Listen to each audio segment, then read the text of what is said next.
Yung ano, Nag-drive ako simula ng baliches. yung na-erita. Nailitan na ako. Yung pagod na moment. Ayoko na. Ayaw na kasi pagod na nga. Pagod na nga eh. Yan ang hindi napapagod. Nagugutom na nga yan. Gusto mo pa tumalon? Lumalamon na nga yan. Tumalon na nga yan kanina eh. Talon. Sabi nga parang ang ganda dito sa ano. Oh, di ba? Nandito lang tayo sa view. Di ba? Hindi mo pinindot. Pinipindot kasi yan.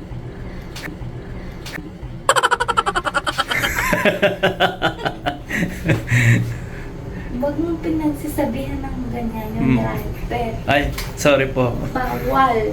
Sorry Dapat po. mabait lang. Ay, sorry po. Dapat magpupo. Opo, sorry po. Sorry Opo, po. ganun po. Sorry Ganon. po. Ayan na. Let's do this. Saan? Left, right? Left.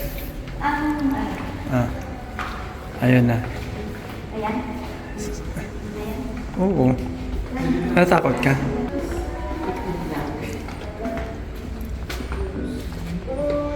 Dito, may 500 ka. Tara mo. Dahil lang. Sakto. Bigay mo na lang. Pinakita mo. Natakot. Kinakita ang aso. Staff. Kasi daw sabi, baka daw bawal yung aso niya. Hindi talaga yung maiwanan si Donut. Nasa baba. Ang dami-dami mo namang utos. Ako na nga nag-drive. Bakit? Kayo muna. Ayun naman chinelas na sige. Paano si Donut? Tatayin na si Donut. Si Donut daw doon sa ano, Kami. sa terrace. Tatain. So, Picture tayo dito. ilagay ko na dito yung mga gamit ko sa bed ko. Sana all, ganitong bed ko sa kwarto ko. Picture tayo dito. Diyan ka na? Diyan ka daw. Galit tayo. Ayoko, sa taas ako. Tabi! May ano ka, sakit? Wala Uy, akong sakit. wala na sakit si ate mo. Uy, nanginginig ito. Nasa iyo, ha? Kasi dami kong ginagawa, eh. Anak? Andiyan lang ka? Oo. Takot na kasi sila.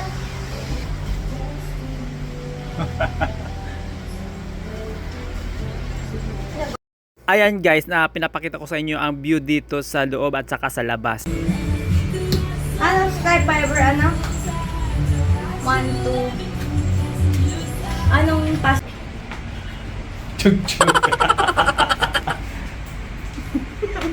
Ganito guys no, ang view dito sa ganitong oras. So makikita ninyo dito sa terrace ang paligid. So malapit na din dito sa SM. Kaya nga nandito kami sa SM hanap ng aming makakainan. So nandito kami sa mall, kami sa food court kung anong mga pwede naming mapuntahan na restaurant. So tingnan na lang ninyo guys ang mga paligid din dito sa SM dahil nga December. So magandang mga decoration nila. Alam niyo ba mga ka-bladder no, almost 6 years di ko talaga na-experience dito yung December sa Pilipinas. So nandito ako sa Baguio, first time ko talaga dito sa Baguio na ma-experience dito. Ang lamig dito guys, sobra dito sa SM Baguio kasi open air siya. No need na sila ng aircon kaya ganito siya oh. Hindi niya na kailangan ng aircon. So open air nga dito. Dito kami sa may terrace banda. Ang ganda talaga dito guys.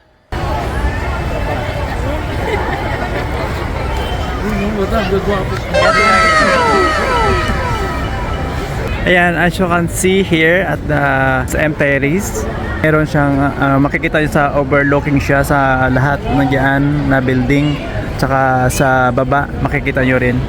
Ayan.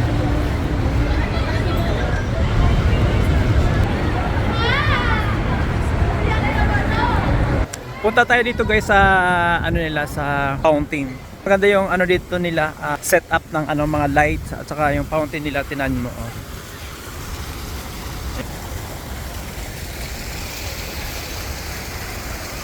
SM Baguio. Nakikita naman ninyo guys no ang mga colorful na mga pailaw nila at saka design. Napakarami din tao. Ayun.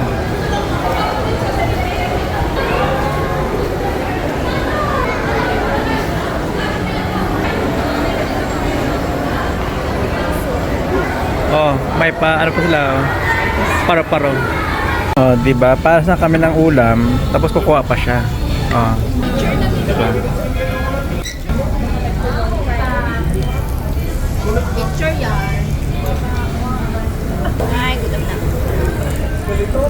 Sige Ayun na nga mga ka-vlogger, no, after namin mag-dinner doon sa SM Food Court, bumalik na kami dito sa Goshen Land Tower para matulog na. Para sa bukas ng umaga, gigising na lang kami mamalingke. Good morning guys! Nandito naman kami ulit sa morning routine namin. Coffee. Ayan, tapos na kami nag-coffee. Tapos, ito lang. Sit down. Tapos, yan lang. Yung mga routine namin. Tapos, ito yung alaga. Ay, sorry. Ito alaga namin, si Ngat-Ngat o si Donut. Kaya, tinatawa siyang Ngat-Ngat. Kasi yung Ngat-Ngat sa Ngat-Ngat. Tapos, yung mother niya nandoon. Tutulog na. Ayan. So, mamaya, aalis kami. Ay, ngayon na pala. Aalis na kami. Papunta labas mamamalingke. At saka jogging-jogging sa labas. Ano pala ngayon? Time check is 5 o'clock in the morning. Let's go! Let's go sa go. Tara na. Na lang kaya tito. Nakalamigin. Malamig yun. Ayos lang yan. Pupunta tayo ng... Magpipicture tayo, tapos Ay. magpatalan ka. Oh. Mamalingki kami at saka pupunta ng Burnham Park. Doon sa stairs bababa. Ito naman kami idadaan sa may elevator. Lift. Sa lift. Ladies and gentlemen, we have just landed at the Ninoy Aquino International Airport. Philippine Airlines welcomes you to Manila. For your safety, please remain seated with your seat. Dito yung reception nila. Permission.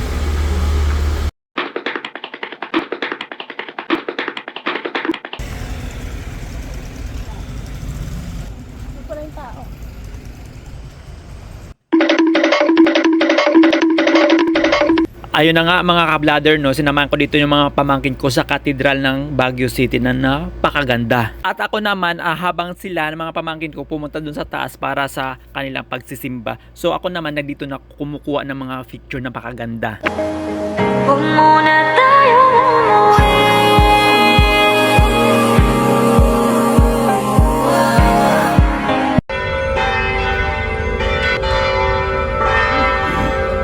Papicture pa diyan si Kuya sa mga statue. So ako din mapapicture din ako, 'di ba? Ako mapahuli pa.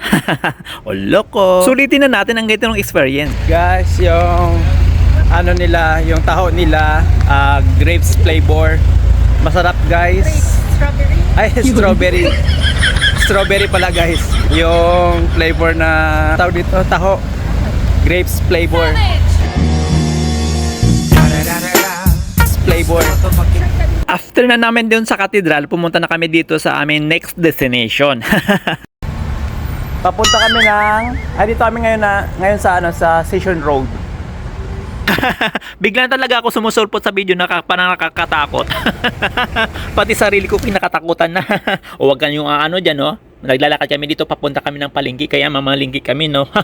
Kahit na madaling araw, o di ba? O loko. Mas maganda kaya maaga pa mamalingki, no? Kasi fresh pa. Dala-dala ko pa rin na wala akong maiwanan.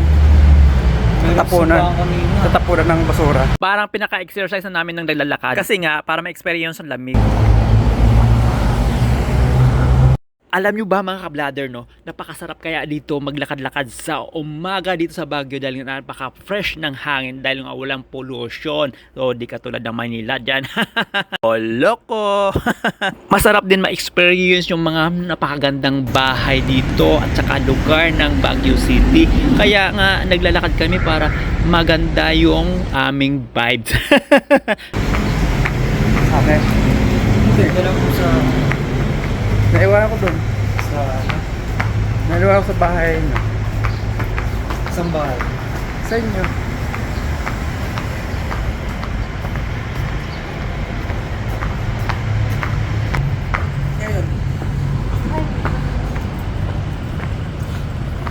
Dito talaga guys, no, napakaganda dito ng lugar, kaya parang sa mabini din siya sa Maynila, pero dito fresh air. Kanina mas malinis.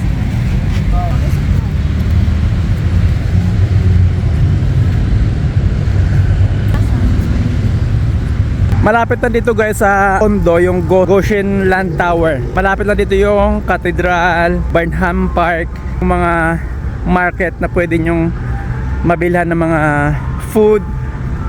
Diyan pwede. Ito na yung market. Pwede sa walking distance lang siya. Hindi ka ba? Tsaka mga restaurant na pwede nyong kainan.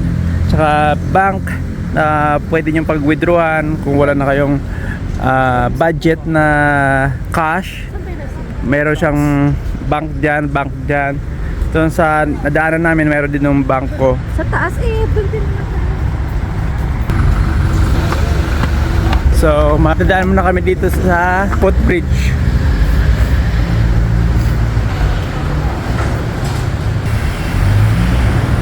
Baguio Market.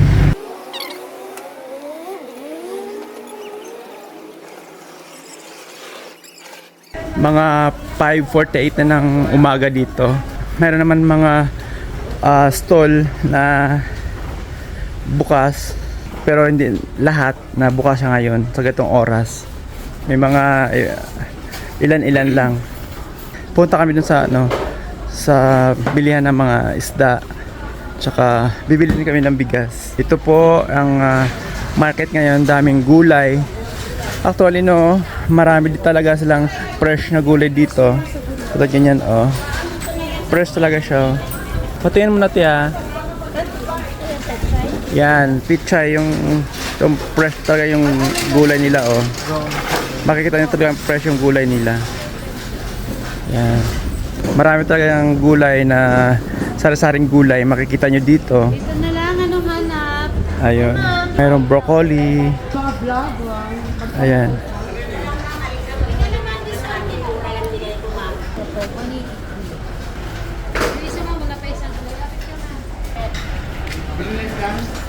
Alam nyo ba mga ka-vlogger, napakamura lang dito talaga yung mga iba't ibang gulay dito sa palengke ng Baguio City.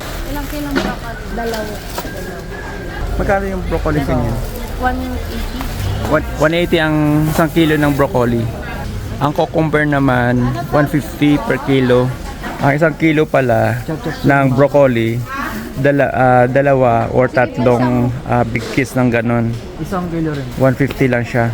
Lang mo, 1. So umabot ng sobrang 1 kilo. Yes po, yung tatlong peraso, 1.2. Hi ma'am, dito bilog. Magkano? Lettuce 120, 120. Yung ganito, yung ganito. 120 1/4 ang lettuce. Ang ganyan parasan din. 140. Okay. 1,080 biti po.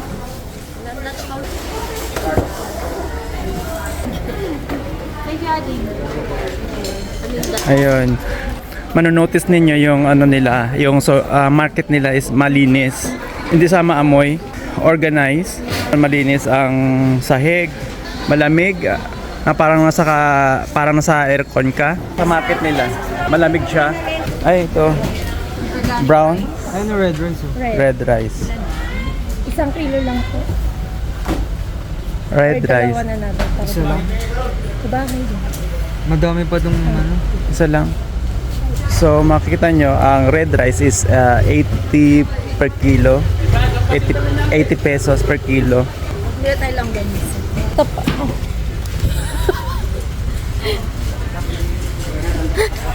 Malagkit is 65. Thank you. Lilipat naman kami dito sa aming pwede mabilhan ng aming pang kailangan. Egg nak. Makakamura po kayo guys kapag halimbawa magpunta kayo dito sa market. Kung gusto nyo magtipid, pwede na rin kayong mamalingke. Luto-luto na rin kayo. Ayaw nyo naman magtipid. Gusto nyo kumain sa mga restaurant, mayroon naman dito. At saka may mga kainan naman sa labas. Dami talaga dito guys na mga gulay mga fresh. Sayote. Yung sayote nila 20 lang per kilo. Tapos mayroon din 25 per kilo. May 15 din. Ito na naman 20. Tapos may 15 per kilo. Ito po 1 kilo. Ba't magkaiba-iba ng price? Balat. Sa balat pala nagkaka-diferensya. Kung mas makapal, mas mahal. Ay, mas mura. Pag ganito, mura lang 20. Ay, 20 siya. Tapos yun may isa pa, 15 pala ka. Saka 25. Tsaka ito yung sa 25, mas mas malinis, yun pala yung mahal. Mas makintab. Magkano per kilo dito? 70. Ito pala itsura ng bok choy. Oh. Ito lang, tito. Tapos ito yung pichay na Baguio pichay. Malit na luya. Tapos kahit na dalawang kamatis lang. May sibuyas kayo. Isang piraso lang sibuyas. Ganyan ang mga sizes niya. Isa na lang. Yan na lang. Magkano? Tingnan niyo po. Oh, mayroon pa siyang laki. Malulutuin. Magkano Magkano yan? 140 po. 140? Slice na lang po. Anong chop? Laman, medyo laman. Naman na lang. Ilan? 1 kilo lang. Chop na pang nilaga, be? Apo. Guys, ito na yung napamili namin na gulay. Lettuce, tsaka iba pang gulay. Cauliflower, lemon, dami pa. Tsaka may mga pasulubong iba, saging. Pumili ako ng banana cake. Ayun lang. At mayroon na kaming lulutuin mamayang ulam, manok at tsaka pang bulalo. Ayun na lang guys. Kauwi na kami dito na galing sa palengke. Tsaka ito yung ngayon ang umaga. Itsura ng labas dito sa terrace. Hello guys, nakapagsaing na ako. Bigas pala namin guys, red rice. Magluluto ako ng pesang manok. Mayroon siyang alichay, potato, sibuyas, luya. Yung manok, kunin muna natin yung manok sa ref. Siya. Ito yung manok lulutuin natin. Lulutuin natin yung pesang manok. Linisin natin to.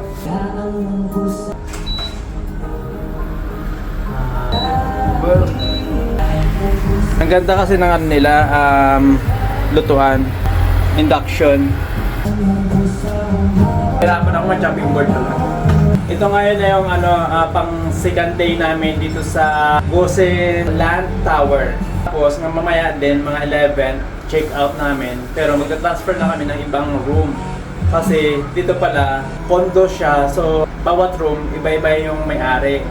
Kaya mamaya pag check out namin mayroong papalit sa amin na magre-rent din. Need namin talaga mag-transfer. So maaga na prepare na. Mas gusto namin yung magluto, mas mahal yung bili ng bili sa labas.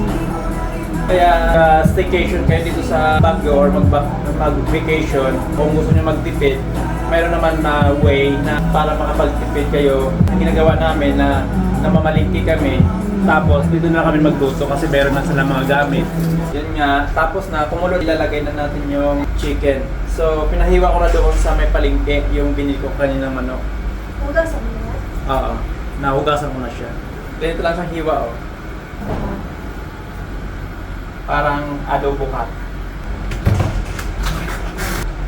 Ay, alam mo yung santok na dito pala yung santok.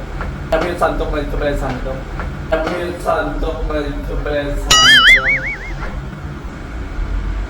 So nakalimutan namin guys bumili ng pamintang buo. Huwag na namin lagyan kasi hindi namin nabili. Tsaka dapat may chicken broth para siya. So hindi na rin kami maglalagay. Talagang lang sa plain lang na talaga siya na lulutuin namin. Manok, luya, sibuyas, patis, asin, tsaka yung mga gulay na.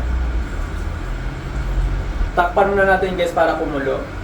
Kumulo lalo at saka lumambot yung manok. Ayun lang guys, susunod natin yung niwa natin na ginger, sibuyas. Mamaya konti, isunod din natin yung ating potato. The last pichay Baguio. Ayun, yun na nga, isunod na natin yung ating potato. So guys, dapat bago kayo magluto, nagbukas na kayo ng kamay.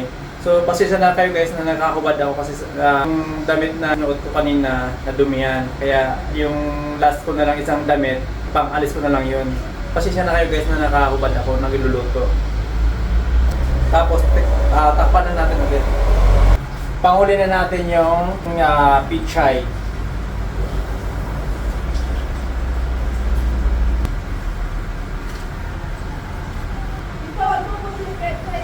Ha? Ala, inubos ko. Tanggalin kong iba. Lettuce na lang. Pwede naman siguro lettuce. Inubos ko yung pechay. Dapat pala, ang ibang pechay, ilalagay namin dun sa mamayang bolalo. nalagay ko na lahat.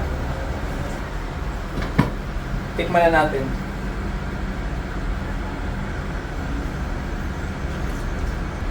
Masarap guys. Sobra. Sobrang sarap. Malasa din pala sa guys kahit na walang chicken broth tsaka pamintang buo. Unti-unti na lang yan, hanguin na lang at saka ready to eat na siya. Ayan na guys, sige guys, yun na lang guys. Thank you for watching. Thank you for watching guys sa pagluluto ko dito. Yun na nga, nakikita ko na, pati ulo na. Guys, ito na guys. Kakain. Ito na guys, kakainin na namin yung pesang manok na linuto kanina. Burger. Sarap guys.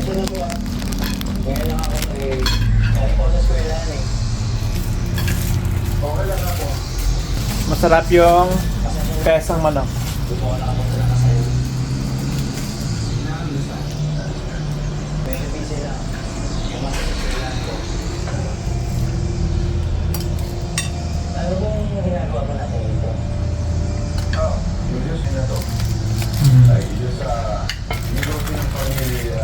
Anong stado mo na gusto?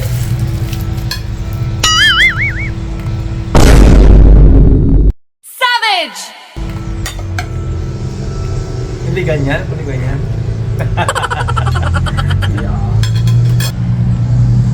Kasi ilubos mo yung child. No, gusto picture. Bili na tayo mamaya. Isa pa yun, doon na. Isa dyan.